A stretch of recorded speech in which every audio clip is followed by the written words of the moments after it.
Shiny Pokemon are incredibly rare, and it can take thousands of encounters just to find one. So obviously, I'm pretty happy to find any shiny, but most of my favorites have a common theme. Shiny Zorua, Shiny Mew, and my favorite shiny of all time, Shiny Sylveon, are all blue. Which leaves me with a question. Are blue shinies actually any good? Or are they all looks? Well, to find out, I decided to attempt a Pokemon Scarlet Hardcore Nuzlocke using only blue shiny Pokemon. Out of the Gen 9 starters, Quaxly is a blue shiny. But the starters are shiny locked in this game, and this is our little secret, you know, just between you and me. But I was super slack to do a Masuda hunt. So instead of spending up to tens of hours hunting for this stupid duck, I instead spent tens of hours looking for everyone's favorite little guy. Oh yes, let's go! Oh my god. That took forever. How's it going, bud? Oh, you're so worth it though. You're so freaking cute. Bluey isn't only an adorable face, she also has a great matchup for the first gym leader. But as great as Bluey is, she's not the perfect counter to Katie and her bug types. So I could easily lose the run right here and waste those precious hours I spent finding my shiny Rockruff. All I can do right now though is have faith, or find another shiny. But again, I'm kind of lazy. So faith it is! Bluey has an impressive showing against Katie's first two Pokemon, one-shotting them both with Terra-boosted rock throws. But the main issue is of course her Teddiursa. Sadly, Bluey just barely doesn't have the damage to get the one-hit knockout, and Teddiursa survives with red HP, and it retaliates with a powerful Fury Cutter, which puts us in a really scary spot, because Rock Throw isn't 100% accurate. So if Bluey misses this attack, then good chance the run is over before it even really started. But Bluey connects, finishing off Teddiursa and earning us the first badge. By hitting that last rock throw, Bluey has protected the run from defeat, and you can protect your data with today's sponsor, Surfshark VPN. Surfshark is what I use to keep my data safe as soon as I step out the door, which is when it's at -6 defense and those nasty traders have priority Sucker Punch ready to KO my personal data to use for themselves. But it's going to fail as Surfshark encrypts my internet activity while also blocking ads and nasty malware. It not only keeps you safe, it also gives you access to block content from around the world. For example, here in the beautiful Down Under, Crunchyroll doesn't have Naruto in English dub, which is annoying because I need my eyes ready to find these shinies. But with Surfshark VPN, I can change my country to Canada, open Netflix, and bam, I'm watching all 700 episodes of Naruto in English dub. Surfshark also works on unlimited devices, keeping my whole family safe, but more importantly, it means I can watch Naruto in bed. So if you want to enhance your internet experience while being safer than ever, go to surfshark.com/bpnuzlocks or use code bpnuzlocks at checkout to get 4 extra months of Surfshark VPN. And if you aren't satisfied, Surfshark has a 30-day money-back guaranteed and 24/7 customer service. Thanks again to Surfshark for sponsoring today's video. Let's get back to hunting. I knew taking on the Cliff Titan and Brassius with just Bluey was going to be, well, impossible. So I needed to get my hands on a new shiny, and I knew exactly who I wanted to add to the team. And it definitely wasn't Skiddo. Look at that, shiny Skiddo. Look, not what I was looking for, but I'm a huge shiny Skiddo fan, so, you know, if I had to phase on anything, I'm kind of glad it was this. Look how freaking cute it is. Yeah! Let's go. Sub to my BP Live channel if you want to hear me talk about how great this shiny is, because I do it a lot. That was a plug, by the way. Don't get me wrong, I might be Shiny Skiddo's #1 fan, but it just isn't blue. No, my real target was Capsicid, and I'm real sad that I didn't have the event outbreaks on this profile because it would have made my life a whole lot easier. But to be fair, it showed up a lot quicker than Bluey, only taking about 4 hours to find. That has to be shiny, it has to be. Alright, you go. Alright, let's go! Shiny Capsicid. You might be thinking, BP, that's not a blue shiny. And you know, I'd get why you'd say that, but I'd like to direct your attention to his little hat. Or I guess it's stem, I don't know. Either way, that's blue, yo. And when he evolves, he'll become even more blue. I didn't really have a choice as well, as there weren't many blue options in the early game. Wait! I forgot about Psyduck. Psyduck is like one of the best blue shinies. How can I forget? It's like Quaxly, but not dumb and ugly. Yeah, I have to get my hands on this round blue boy. So of course, I travel around these ponds for hours and hours until eventually... Oh, wait. Let's go. Shiny Psyduck, what is he doing? What, Bud, what are you doing? What are you up to? What a goofy little guy. I mean, if he's goofy, he's gonna be perfect for the team. What a beautiful shiny. What can I say? Oh my god. Look at him like float. These little feeties. He's so cute, oh my god. With Bingo and Bandit on the team, the Cliff Titan was going to be easy. I mean, phase 1 ends with a single water pulse. Phase 2, however, is a bit tankier, and it unfortunately lands a defense drop with Rock Smash, as Water Pulse isn't even a 2-hit KO, and Arven's Leers really aren't helping. I decided to leave Bingo in despite the defense drop, and my gamble pays off as Klawf targets Shelter, and Bingo's second Water Pulse leaves it with red HP. I decide to stop gambling with Bingo's life and switch into Bluey, and Arven finally uses a real attack as Water Gun finishes off the Cliff Crab, beating the first Titan of the run. Which brings us to Brassius. Luckily, I already have an answer for this battle in Bandit, but as you can see, he's not quite strong enough right now to take on the second gym. Thankfully, Capsicum evolves via Firestone, so I can fully evolve him straight away into the Fire Grass types Go villain. And to sweeten the deal on this evolution, we can teach Bandit here Flamethrower using the relearning mechanic. And I'd say with all of that, he's more than ready to take on Brassius. Okay, I won't lie, this is a pretty free battle. I mean, Petalil and Smoliv stood no chance at all, but Sudowoodo does have the potential to be just a tiny bit dangerous. It's impossible to one-shot thanks to its ability, and it does have the super effective Rock Throw. But of course, he just opts to boost his speed instead with Trailblaze, doing barely any damage. And to make it more embarrassing, Bandit still outspeeds on the next turn and finishes it off with one last Flamethrower, earning us the second badge. That was nice and easy. You know what isn't going to be nice and easy with this current team? The Sky Titan. On paper, Bluey counters this oversized bin chicken, but in practice, she just isn't tanky enough, especially since I can't heal between phases. Because of this, I wanted to grab at least one more shiny to help us get through this fight. And on this cliff here, I noticed a bunch of Pawnyards spawn with a Power 2 Steel Sandwich. And eventually, our third blue shiny shined.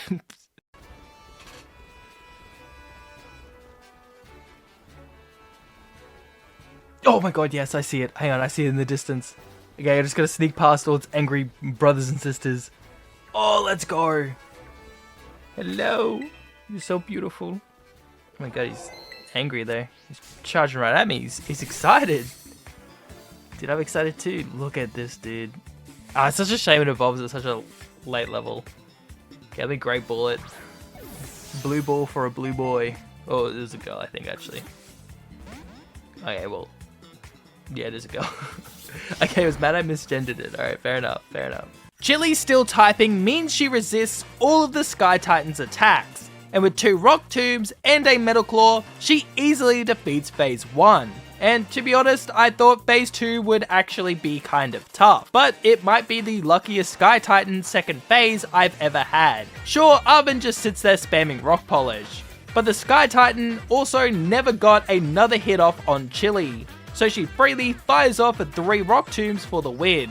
And she hits us with a very well-deserved victory pose. Okay, Chili was a great addition to the team, but she's not going to ensure victory against Giacomo. But don't worry, dear viewer, I had the perfect shiny in mind. Oh, yes, let's go. Okay, please be male, please be male, please be male, please.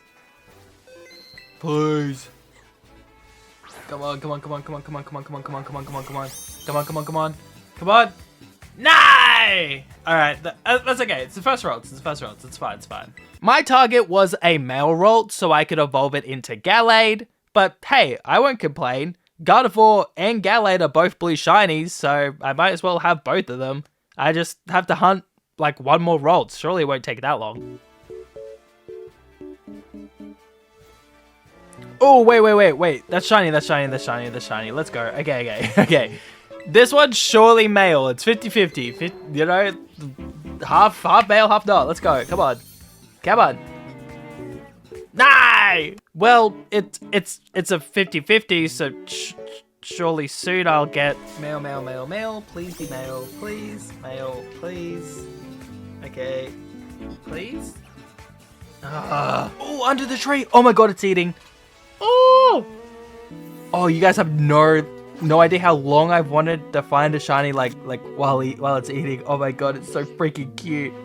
Okay, let me sneak up on it. I want to get more pictures. This is so adorable. Hang on. Sneaky. All right, another picture. Oh my god, it's so cute. I'm not normally one to take pictures in like any game, but this is just too adorable. How could I not? Oh my god. Please be the male though. Please, it'd be so good. It'd be so good. Come on, please. Please be male, please. I'm begging. Alright, let me just, I wonder if I can hit it with the, no, I don't think I can. Alrighty. Please. Oh, I want to add you to the team so bad. Please. No! Okay, please, like, just...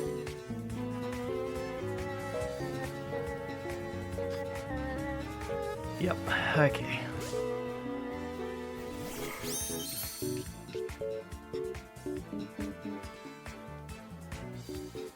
Oh, dude, surely this one, man. Surely, please.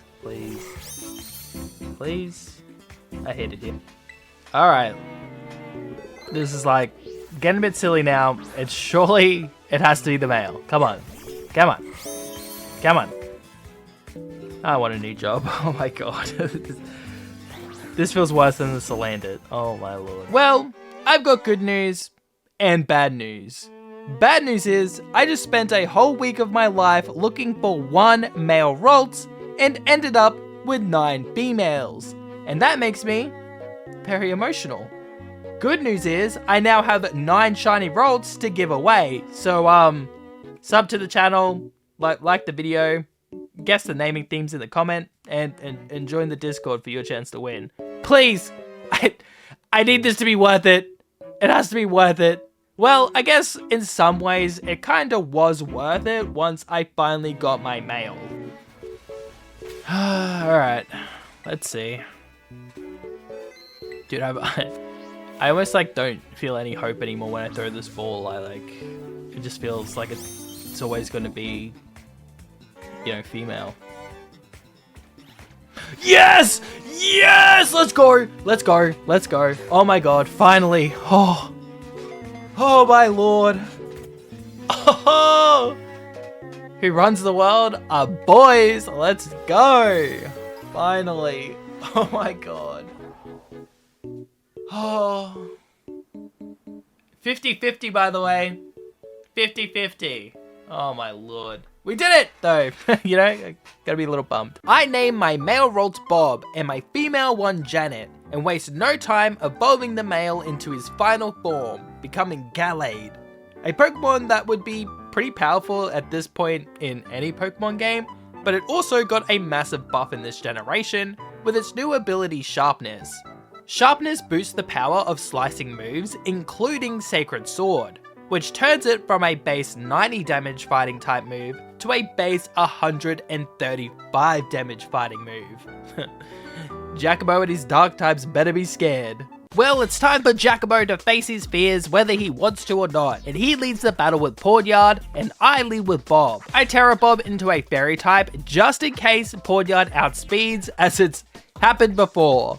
But Bob is faster, and a 4-type super effective Sacred Sword easily gets the one-shot, which brings in his Starmobile. And even with Intimidate lowering his attack stat, Sacred Sword still does 1/3 of its HP. It then hits a Swift on the second turn, but Bob can heal most of the damage back with Draining Kiss, and then on the third and final turn, Bob finishes the battle with a sacred sword, easily beating Giacomo. So I guess Bob was worth all the grief I went through to get him. With Giacomo defeated, I wanted to challenge Iono for the 3rd gym badge, but I first had to show off my blue shinies to Nimona, and she starts the battle with her non-blue Rockruff, which means it's inferior. But even an inferior Rockruff can get a critical hit for massive damage. But Bingo shakes it off and uses her blue powers to one-shot Rockruff with a water pulse. Bingo definitely can't take on poor me, especially after that critical hit, so I send in Bandit. But the little rat is barely able to survive a flamethrower, but all it can do is land a super soft dig before being finished off, leaving Nimona with her ace Crocolaw. Bandit has no way to hit the silly croc, so I switch into Bob, and he gets hit by a yawn. Though I thought maybe Aquacutter could get the one shot, but it easily lives, and after taking an Incinerate, Bob falls asleep. So I have to switch into Bluey. But she takes the Incinerate a lot better than I thought, so with a Terra boosted rock throw, Bluey is able to win the battle. Man, I sure can't wait for Bluey to become a Lycanroc. But I wonder what form I'll be evolving her into. To get to that point though, I'll have to beat Iono, and her weakest Pokemon, Watchel, leads the battle. But it's easy prey for Bluey, who shakes off a pluck before getting the one-shot with Rock Tomb. Iono immediately stops messing around as she sends in one of her scariest Pokemon. And I thought, you know what would be so funny? If Bluey used Sand Attack and it missed a Water Gun. Well, Bluey hit a Sand Attack, but it still connected with a water gun, and this one turn would have devastating consequences. For now though, I switch into Bandit, who sets up a Sunny Day to weaken Bellybolt's water gun and to power up his flamethrower, which does incredible damage on the following turn. But a critical hit Spark does just as much damage in return, but with Chlorophyll, Bandit is a lot faster, so he outspeeds and claims the KO with a second flamethrower. Iono then sends in her Luxio, but thanks to that crit, I don't feel super confident keeping Bandit in. So I go to switch to Bob, but I wasn't really paying attention and pressed down one more time than I was meant to. So instead of sending in Bob, I instead sent in Bluey. And sadly, she's the first death of the run. If I didn't use Sand Attack, Bellybolt didn't crit Bandit, and most of all, if I was just paying attention, then Bluey would still be alive, and after this battle he'd be evolving into a powerful Lycanroc. But more importantly, our bond would have evolved, and we would have become even better friends. I'm sorry, Bluey. Sadly, all I can do now is move on, and promise Bluey that I won't make the same mistake again. I send in Chili, and it's like Bluey was there on the field supporting her, because she hits a critical hit dig, one-shotting Luxio. This leaves Iono with her ace Mismagius, and I wanted to try to lower its speed stat with Rock Tomb, but of course, it loves to use Confuse Ray, and of course my Pokemon love hitting themselves. I decided to keep Chili in, and I didn't realize how close Charge Beam would be to killing her, but she survives with 11 HP, and she snaps out of confusion, and lands a Rock Tomb, lowering Mismagius' speed. With its speed lowered, I can now switch into Bob, who survives a +1 Hex, thanks to the Held Assault Vest, and on the next turn, he can outspeed, and Sacred Sword is able to get the KO, earning us the 3rd gym badge. But I really don't feel like celebrating. I'm sorry, Bluey. With Bluey's death, we now have an open slot on the team, and so I traveled to Kitakami, and it seems like fate was on my side, as there was a Gligar outbreak already on the map. So I ran straight over and knocked out 60, and then started doing picnic resets for a couple of hours, until my blue little glider finally showed up. Oh, wait, it's shiny. Alright, let's go. I don't know why it took me so long to, process that. Let's go. Okay, guys. Oh, I dodged him. I'm nuts. Alright, buddy. Oh, yeah. Dude, what a cool Pokemon. God, you're so cool. I don't know why I said it like that. I'm tired. I'm sorry. It's late.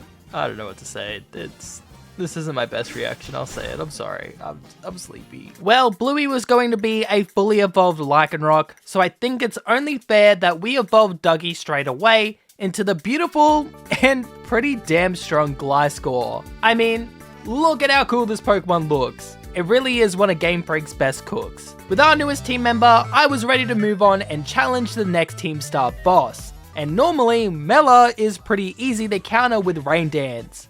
But unfortunately, Bingo's Cloud 9 ability means weather loses all of its effects. Thankfully, this does also mean the sun won't lower her damage from Surf, but with a critical hit, I'm not even sure if that mattered, as Bingo might have just one-shot anyway. Torkoal was Mela's only Pokemon, so now she's left with her Starmobile.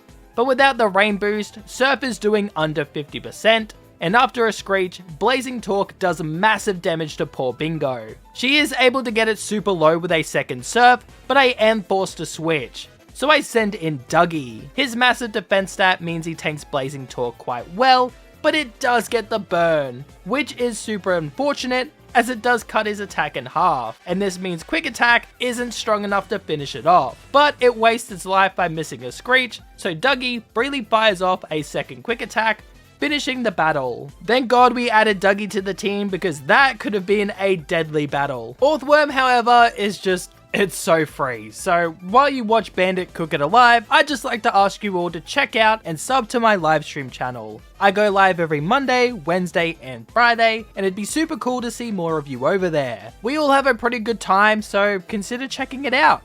And see, Earthworm was super easy. The Bandit's a beast. With Orthworm defeated, we can now evolve Janet into Gardevoir, which will be helpful in the battle against Kofu. You see, Bandit has a pretty good matchup against most of Kofu's team. The only one he might struggle with is Kofu's lead Pokemon, Veluza. So I lead with Janet, and with a super effective Thunderbolt, she's able to one-shot the problem fish, which of course brings in Wugtrio. So I switch into Bandit, who does take a lot of damage from a couple of headbutts, but Sunny Day ensures Bandit's victory, not only doubling his speed, but turning Solar Beam from a 2-turn charge move to a 1-turn nuke, one-shotting Wugtrio, and not even Kofu's ace could survive the powerful grass type attack, so one more Solar Beam secures the 4th gym badge. This is the part of the run where I talk about how scared I am of the upcoming Atticus battle, but honestly, my team is super stacked for it. The only one I might need to replace for this battle is Bandit, so I go on the hunt for a blue shiny poison type, and my initial target was going to be Gulpin. But while looking around the South Province Area 3, I noticed there was 0 Gulpins, which got me thinking, maybe Gulpin is a Violet exclusive. But surely not, it's Gulpin we're talking about. But yeah, it's a Violet exclusive. But why? Who looks at Scarlet and Violet and goes, yeah, I'ma get Violet because it has Gulpin. Gulpin! You know, the Pokemon that's remembered because it's a walking these nuts jokes? Anyway, I'm not getting a Gulpin. I'm sorry, guys. Luckily though, there was another blue poison shiny type I could hunt for. And this shiny, in my opinion, is highly underrated and no one ever mentions it. So in a way, I'm kind of glad that we don't have to hunt for Gulpin. Gulpin? Gulpin. God, makes you so angry I can't even say its name right. Oh, hey! Oh my god. Just hiding behind the hill for me there, aren't you? Dude, look at how... this shiny's adorable, right? I can't be the only one who thinks that. Look at him, it's just a little ball. God, Vanonet just gets no love, I feel. But look at him, he's so cute. He's also kind of massive. My lord. Alright, I'm trying to hit you in the back, but I guess that's not going to work.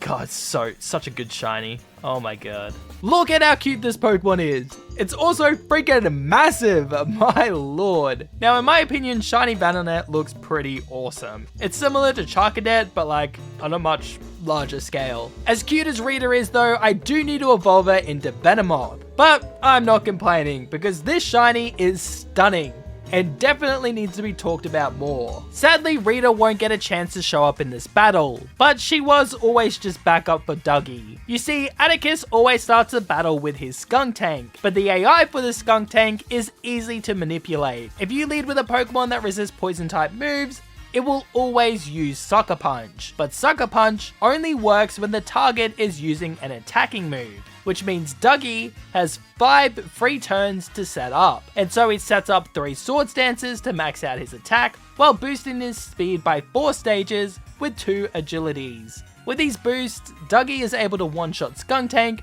Reverum, and Muck. More impressive though is Dougie being able to outspeed and one-shot the Starmobile. God, nothing puts me in a better mood than sweeping Atticus. If you thought Atticus was easy, then you aren't ready for the battle against Larry. Without any setup at all, Bob is able to one-shot both Kamala and Dunsparce with Sacred Sword. His Staraptor, however, does lower Bob's attack stat, so in the off chance Sacred Sword doesn't one-shot, I Terra Bob into a Fairy type to avoid the super effective damage from Aerial Ace. And good thing I did, because it outspeeds and chunks Bob with a neutral attack. Thankfully, despite the attack drop, Sacred Sword still gets the one-shot. A sweep so easy, we didn't even need to do any prep at all. Just pressing the A button on Sacred Sword. That's what I like to see. Hopefully Nemona would be just as easy, and her first 3 Pokemon were, really easy, as they all got one-shot by Bob's Sacred Sword. Her Skeledirge, on the other hand, was a bit trickier.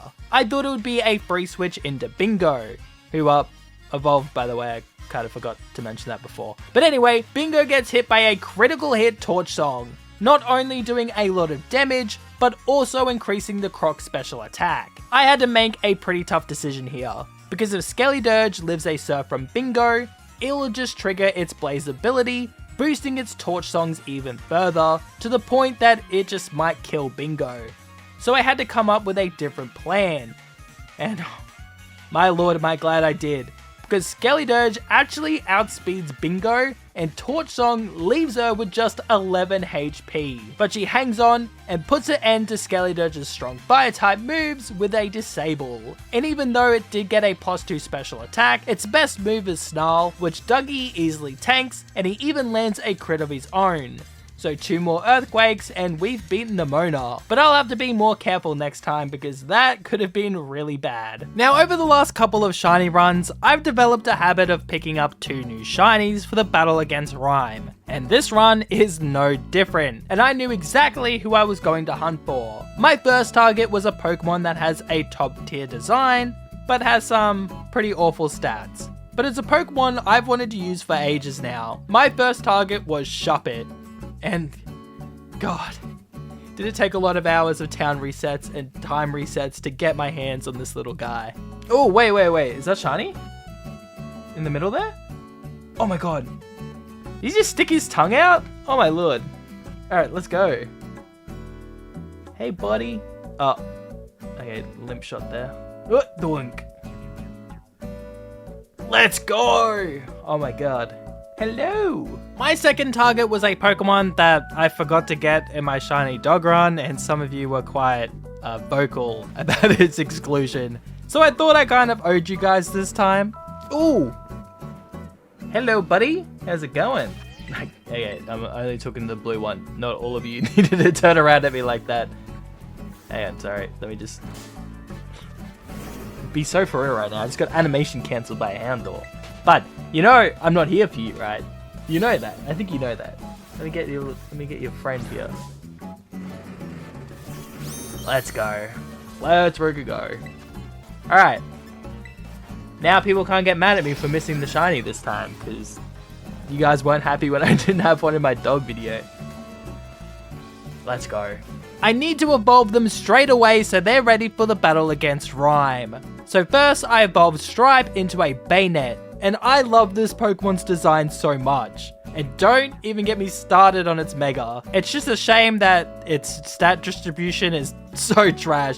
It makes it kind of difficult to use. As for Trixie, she evolves into Houndoom, which has one of the hardest designs in all of Pokemon. The horns, the skull on the chest, what a beast. I understand now why people were so mad that I missed out on this shiny. Well, now that they're all fully evolved, let's go challenge Rhyme. I lead with my new shiny Duo. Now using a ghost type in this battle is a double-edged sword. As yes, Stripe can use super effective ghost type moves, but he's also weak to ghost type attacks. But this should mean that Bayonet and Mimikyu target Stripe. So I Terra him and use Protect to avoid any damage as Trixie breaks Mimikyu's disguise with Dark Pulse. And because I Terrastallize Stripe, we get an Omni boost at the end of the turn. Stripe uses this boost to one-shot Bayonet with a Shadow Sneak, as Trixie hits a Dark Pulse, which isn't able to KO Mimikyu, but does flinch it, giving us a free turn. Rhyme replaces Bayonet with Houndstone, but it barely has any time on the field before it's one-shot as well, and Dark Pulse finishes off Mimikyu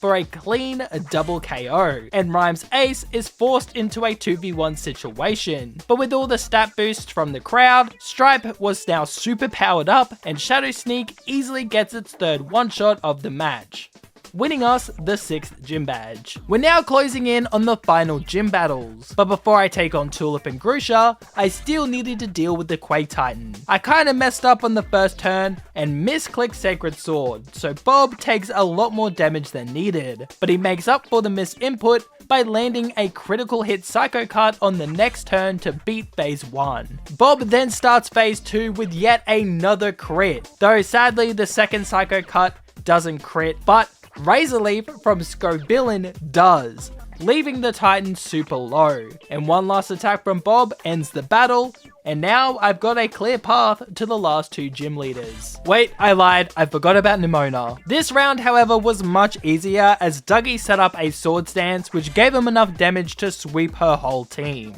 Well, that was a lot easier and safer than our previous battle, and now I'm actually ready to fight Tulip. To be honest though, it wasn't all that different from the Nimona battle. Tulip's Leaf Farigarath has awful coverage for dark types, so Trixie can freely set up a nasty plot to boost her already great special attack. With this boost, Trixie can one-shot her whole team, winning another battle with an easy sweep. Despite being the final gym leader, Grusha was almost as easy as Tulip, but the star of this show was Bandit, who uses his Sunny Day strat to outspeed and overpower both Grusha's Frostmoth and Beartick. But his Titan has the ability Thick Fat, reducing the damage taken from fire type moves. And even with the power from the sun, it's able to survive with red HP and retaliates with a nasty Ice Spinner. Bandit does still outspeed of course, and Flamethrower does finish it off. By the time Grusha sends out his final Pokemon, the sun had faded,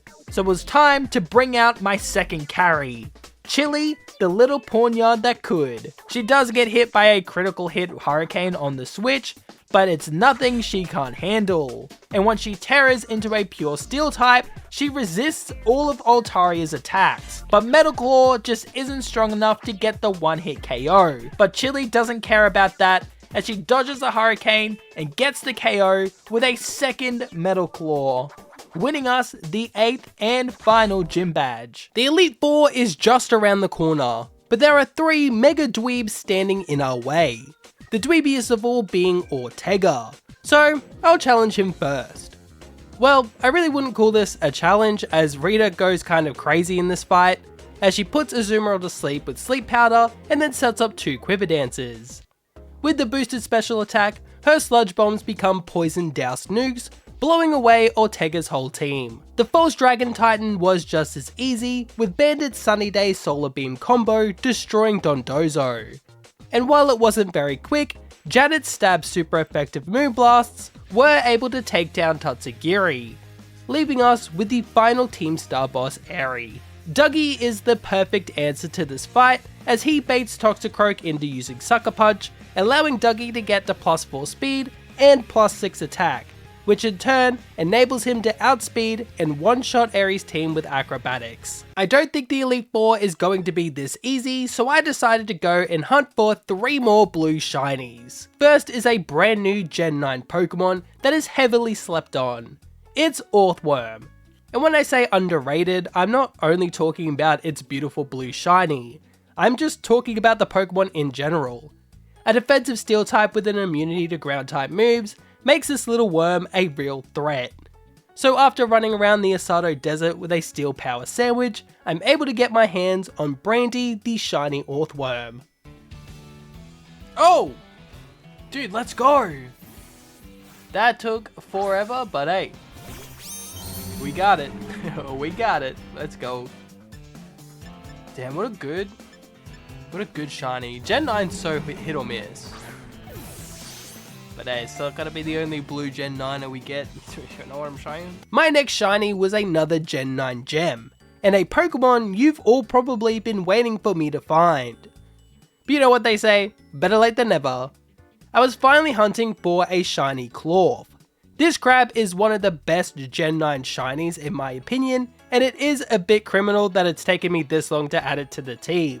And I am massively punished for this because after 13 hours, I still didn't have a blue crab. At this point, I had given up on trying to get shiny Cloth with full odds, so I opted to use the outbreak method instead, and it still took another 3 hours. But the outbreak paid off, and Socks, the shiny Cloth, did eventually appear.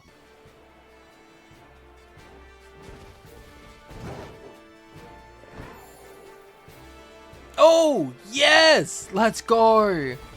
Oh my... Dude, this took so much longer than it should have. Oh my lord, come here, bud. Let's go! Oh my god. I hate when outbreak methods take... It's gonna sound bad, but I hate when outbreak methods take forever. Because it feels like they shouldn't. It feels like they should be really quick. I get the full odds part being long, but come on, man. Let's go. It's now time for the final shiny hunt of the run. And I've saved the best for last.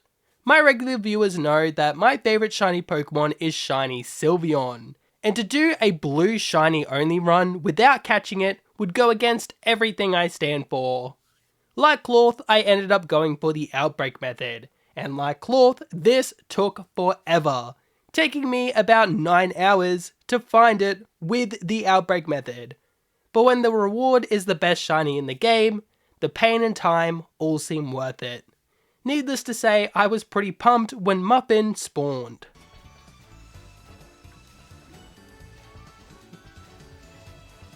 Oh, wait, I see it. Okay, let me just dodge these guys. Let's go. Oh my god. This took so long. And once again, it was an outbreak method. Oh, I mean, hey, we got it. You know, look, we got it. Oh, it is. Look, it is good to have a shiny Sylvie on the team. I love this Pokemon so much. But why did it take so... it's fine. It's fine. It's fine. It's shiny hunting. It should take long. I've been spoiled. Okay, I've been spoiled. That's all it is. I'm being a spoiled brat. But still, why'd you take so long, bud? Huh? Why'd you take so long? God, it's so freaking... It's such a beautiful shiny, though. Oh, man. It took so long, though. But we did it! We did it. Final shiny. After gathering 13 blue shinies, we were finally ready to challenge the Elite Four. Wait, actually, there was one more roster change. One of the founding mothers of the team finally gets to evolve into her final form. A round of applause everyone to Chili, who first evolves into Bishop at level 52, and then she evolves once again into King Gambit after defeating 3 Bishops with the leader Crest. And this shiny looks so amazing, and they definitely cooked with King Gambit's design. Even if it does kind of look like it's taking a dump in a bucket. Okay, enough messing around, let's challenge Rika. She uses ground type, so it should be a perfect matchup for Bingo. Rika's first Pokemon Whiscash is a part water type, so it only takes neutral damage from Bingo's Surf. But it can't really do much to Bingo, and with 2 Surfs, she gets the first KO of this Elite Four run. Rika's second Pokemon is her Donphan, who is weak to Bingo's Surf, but has the sturdy ability, so Bingo won't be able to one-shot it. And an Earthquake could threaten Bingo's life. Thankfully, Brandy is the perfect counter, as she's immune to half of Donphan's moveset, thanks to her Earth Eater ability. Its best move against Brandy is Stone Edge, which does barely any damage. That was a crit, by the way. Well, with her massive defense stat, Body Press is able to 2-shot the Donphan without it being able to do anything about it. Rika's Camerupt though, that's going to be a big problem for Brandy, so she uses the move Shed Tail. It's kinda like Baton Pass combined with Substitute, giving Bingo a free switch. Her Surf is then able to get 2 one-hit KOs on Camerupt and Dugtrio. Rika's Ace Clodsire is immune with its Water Absorb ability, but it isn't immune to the GOAT Brandy. Even with her low HP, she's able to out-tank and out-damage Clodsire, taking it down with multiple Iron Heads. That was a nice and easy start to the Elite Four. The second Elite Four member is Poppy, and she's just as threatening as she looks. As in, she isn't. Like, at all. Okay, no. She did put up more of a fight than I thought she would, mainly thanks to Cobraja getting this critical hit on high horsepower. Bandit was still able to get up the sun, so his chlorophyll ability activates, giving him double speed. It also boosts the power of his flamethrower, helping him get multiple one-shots. The problem is yet another sturdy Pokemon in Magnezone. Bandit can't one-shot it, and is low enough that Discharge or Tri-Attack could get the KO. To keep Bandit alive, I switch into Dougie, who tanks a Tri-Attack on the switch, and it of course gets the paralysis. This is super annoying because Magnezone can now outspeed Dougie. Thankfully, it wastes a turn using Light Screen, so Dougie can bring it down to red HP with an Earthquake. It does land a Flash Cannon on the next turn thanks to Dougie's lowered speed, and it chunks him pretty hard, but without a full paralysis, he can finish Magnezone off.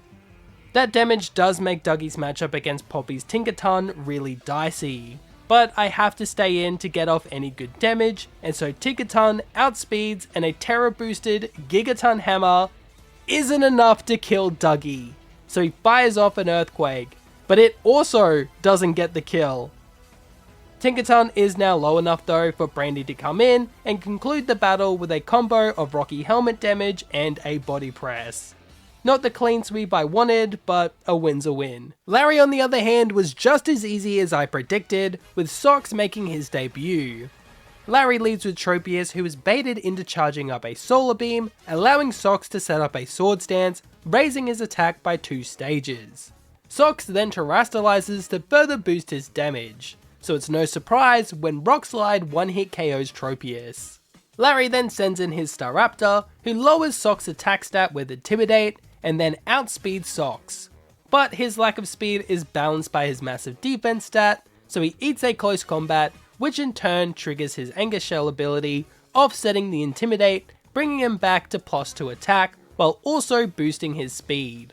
Socks then retaliates with a Rock Slide, getting another one-shot onto Staraptor. Socks then uses the boost in speed to outrun the rest of Larry's birds, crushing them all with a Rock Slide each. This brings us to Hassel, the Dragon-type Master, and honestly, he is the scariest member of the Elite Four. His lead Noivern always goes for Super Fang on turn 1, dealing exactly half of the target's HP, but Muffin came prepared with Draining Kiss, which not only gets the one shot, but also heals him back to full HP. Hassel sends in his Dragalge, a part poison type that threatens Muffin with powerful sludge bombs. Muffin needs to set up a light screen if she has any chance of winning the 1v1. This lowers the damage from the incoming sludge bomb, though it does get the poison, which is really annoying. I fished to see how much damage Draining Kiss does, and it did way more than I expected. That chip damage puts Dragalge in range for a Psychic to KO, so Hassel sends in his Haxorus next. And unlike the other Elite Four members, Hassel's dragons have pretty good coverage for their weaknesses. For example, Haxorus has an Iron Head prepped and ready to kill Muffin. Instead of flattening Muffin though, Haxorus bumps his head on Brandy's Rocky Helmet. She then takes the time to set up an Iron Defense to boost the power of her Body Presses. This boost is enough for Body Press to KO both Haxorus and Hassel's incoming Flapple. He is now left with his Ace Baxcalibur, but even with the defense boost, its super effective Brick Break does massive damage to Brandy. She doesn't take it lying down though and retaliates with a Body Press, and it's so close to getting the Oko. Baxcalibur is bound to use either Brick Break or Glaive Rush, giving Janet a free switch in. I get a bit of a jump scare when I see that Baxcalibur actually outspeeds Janet, but he completely whiffs the Icicle Crash, so she can elegantly fire off a Moonblast, winning the battle and paving the way to the champion of Paldea. Giza is one of the weaker champions in the series, but she's still a champion and I can't afford to get complacent. She leads with Espathra and I lead with Stripe. Espathra is pretty frail, so I thought Stripe could squeeze out a one-shot with Shadow Sneak, but it's not even close and he's forced to eat a Lumina Crash. Shadow Sneak is a priority move, so Stripe is able to move first and finish off as Sprathra on the next turn. Geeta sends in King Gambit second, who Stripe outspeeds naturally to land a Will-O-Wisp, burning the King Gambit, in turn halving its attack stat. Despite its attack being severely nerfed, a Kowtow Cleave still gets the kill onto Stripe. Sorry buddy, I kinda forgot how frail you are. Don't worry, Chili will avenge you. It's a toilet showdown as the King Gambits face off, and I imagine this is what Skibidi Toilet looks like. With the burn and lack of coverage, Geeta's King Gambit gets destroyed by Chili and her super effective digs. Avalugg is Geeta's third Pokemon and it threatens Chili with a 4x super effective body press, so I send in Bob, and despite resisting the attack, Bob is still pretty chunked on the switch. His Sacred Sword does fail to one-shot, but Bob tanks a non-critical hit Earthquake before finishing off the table with a second Sacred Sword. Go-Goat is out next, and although she tanks a bunch of damage from Play Rough on the switch, Trixie quickly handles it with a Flamethrower. Veluza could get the snipe with Aqua Jet here, so it's back into Chili, and using the power of Stripe's death, Kowtow Cleave is able to one-shot Veluza, leaving Geeta with her final Pokemon, an Ace Gamora. Its moveset, however, didn't account for one thing, and that's Brandy. She's once again immune to half of Glamora's attacking moves and resists the other half. And so, with 2 Terra boosted Iron Heads, my blue shinies and I have claimed the champion rank. I have to say Brandy was the MVP for the Elite Four run. Like, I knew she'd be good, but I didn't know she'd carry me through most of the fights. Don't sleep on Earthworm, guys. Though it is kind of sad that Stripe died. I liked him, even though he wasn't the most useful Pokemon around. I'm sorry, Stripe, I'm sorry. Even with the champion rank, the run isn't over as I still have to take on the real final battle. To get to that though, I first have to battle the many friends I've made on this journey. But honestly, they aren't really worth mentioning. Trixie sweeps Clive and Penny, while Bob sweeps Arvin and Dougie sweeps Nimona. And just like that, I'm heading down the depths of Area Zero to put a stop to AI Sada. To make sure I win this final battle, I gathered my most trusted blue shinies. And leading this party is Dougie, who starts off the battle with a 4x super effective acrobatics onto Sada's Slitherwing, getting an instant one-shot. Screamtail comes in next, and predicting an Ice Punch, I switch into Chili. Screamtail also has the move Drain Punch, so to avoid taking 4x super effective damage, Chili terrors into a pure Steel type. And now Drain Punch does barely any damage, and a Terra boosted Iron Head gets the clean one-hit KO. Third for Sada is her Brute Bonnet, and I just assumed it would try to hit Chili with an Earth Power. So I switched into Dougie, but it uses Payback instead, which does a lot more damage than no damage. So that was a bit annoying.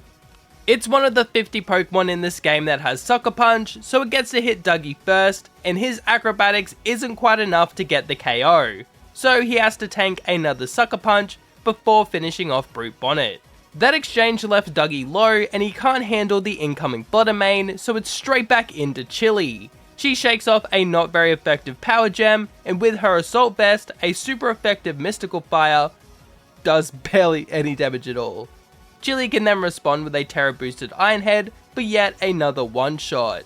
Sandy Shocks is her penultimate Pokemon, and this time it's surely using a ground type move, giving Dougie a free switch. I know he's low, but I thought he could outspeed and one-shot with Earthquake, but Sandy Shocks is actually faster. But it misses a Power Gem. But Earthquake doesn't KO. Oh my god. I sadly think the best play here is to let Dougie die so I can get a free switch into Brandy. I'm sorry Dougie, you are a beast and Brandy will carry your will with her for the rest of her life. The Sandy Shocks doesn't know about Brandy's ability, so it tries to Earth Power her, giving Brandy a free KO with Bulldoze, leaving Sada with her Ace Roaring Moon. This Pokemon is normally pretty scary, but like most of the Pokemon in the Scarlet's late game, it has no way to deal significant damage to Brandy, and it's weak to her body presses. So in 2 stress-free attacks, we've beaten a Pokemon Scarlet Hardcore Nuzlocke using only blue shinies. It was a lot of fun getting to use my favorite color in a shiny only Nuzlocke, and I hope you enjoyed the run as well. Sorry my voice sounds a bit weird from the Elite Four onwards. I was trying to wait until I wasn't sick, but I've been sick for like 2 weeks now and I kind of need to get the video out. So sorry about that, it's probably why I sound a bit weird. But anyway, on screen now are similar challenges, so if you liked the video then give these ones a go. Huge thank you to my members and to Surfshark for sponsoring this video. And if you want to watch me live stream, then check out BP Live. Anyway guys, as always, be kind and stay safe. See you all next time.